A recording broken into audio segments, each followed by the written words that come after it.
Okay, so now we do the big wrap. Solutions for reaching jurors now. Capture and involve them as active participants. Remember the time problem. Plan your case. And one of the big issues is being sure that your witnesses can arrive in the order in which you want them to arrive. I know it happens and they don't, but there is a dynamic in the way you have chosen how the witnesses will be revealed, meaning this is how the case gets revealed. It's really important that you don't screw them up on this. They are not flexible. They are learning and they're scared to death. So plan your case carefully and plan it in terms of time. Edit. Make your point, then explain it. I cannot tell you how important it is for you to talk in short sentences. Take a pause. And if you have something important to say, lead up to it. Now, the next thing I'm going to tell you, says whoever you are, Evelyn and Alice, the next thing I'm going to tell you is something that really makes a difference in how you understand the case. Do you see how that makes everybody pay attention? Another thing you do is repeat it.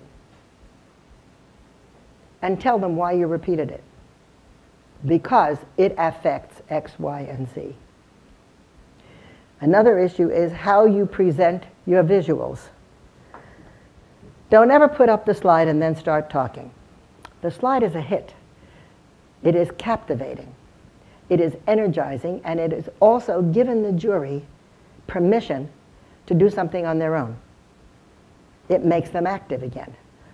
So the thing to do is lead up to a slide and say, and the next thing I'm going to show you begins to explain why all of this happened. Pop. Don't talk. Let them see it. Now begin to explain it. Now, why did this happen? How could it finally have come to this? Well, let's go back over the process. Do you see how I'm leading you?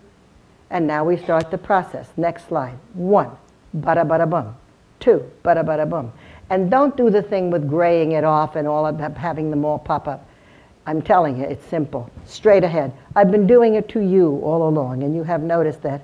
You pay attention to the one line when it comes. Don't give them everything else. But leave the rest of them there, because people learn at different times, and they want the opportunity to go back and forth. Leave it there. The other good thing about visuals is, as you know, the jury can ask for them. So that stuff that you have written, stuff that you've made, is very valuable because it makes them recall. It really is sustaining, affirming, and repetition is helpful. It helps within the case, especially in your final argument. Put together the stuff that they saw. Tell them in opening statement what you promised that you'll show them, and then in closing argument, show it again. That is what we did, and now you know because you heard X, Y, Z, and so forth. Use personal and an informal approach.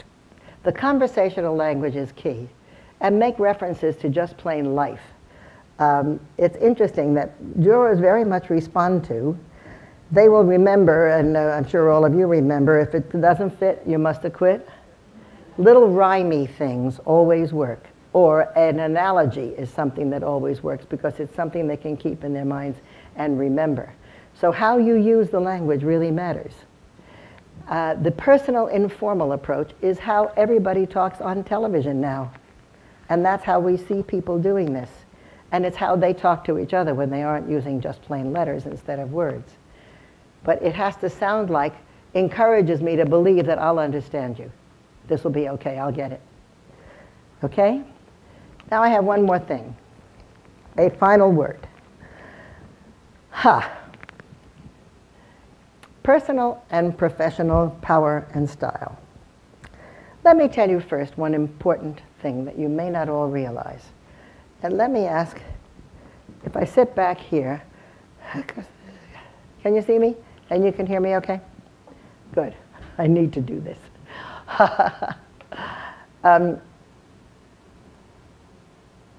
What really matters here is this.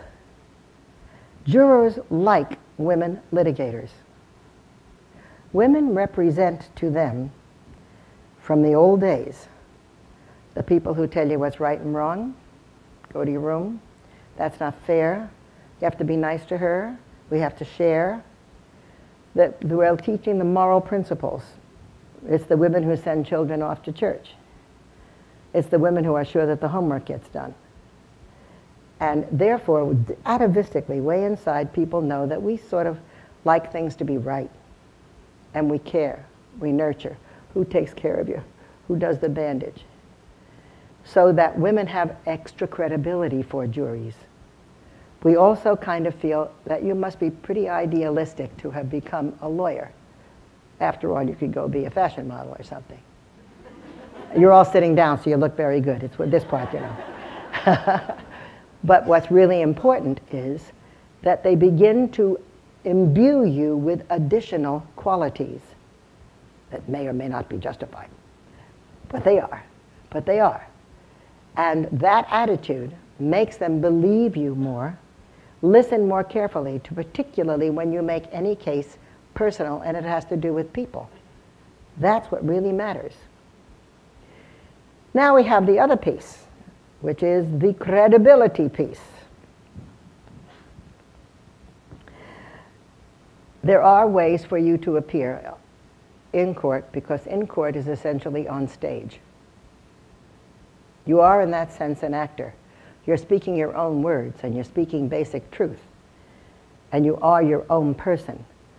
But you are there for them to look at 8 hours a day. And I have been involved in cases where they discuss, for men, by the way, if their shoes are not polished, you're finished. They are furious because they think, you don't know me, you should be all dressed up for me, and you should take me seriously. And you just kind of casually come in here, you're on your way to the market, what is going on here? And so they care desperately how people dress, because it's what they do all day long, is just look at you. I would recommend 2 things. Go to a very good hairdresser and find out if your style, which you've always loved, is really the best style for you professionally.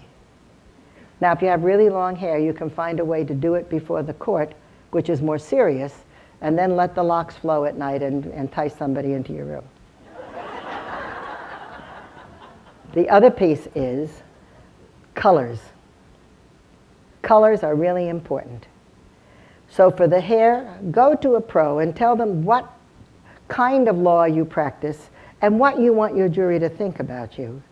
And then find something that is pleasing to you, but that also looks, I'm here and I'm working now.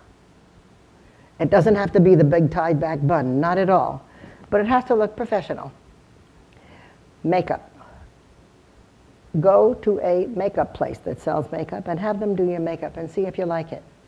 And explain that you need to have your eyes a little brighter than they normally are. You do need eye makeup because we really make up our minds this way. You see?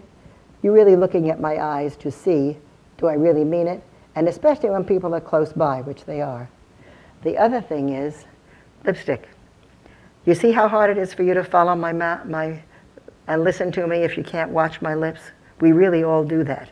So I know that many of you have very wonderful naturalistic ecological attitudes, but you are in court as a performer, and you really need to do something about that. So ask somebody to do it in terms of what feels good for you, but it does have to be a little more than just going to the market, no kidding. The colors you wear matter terribly. They really do.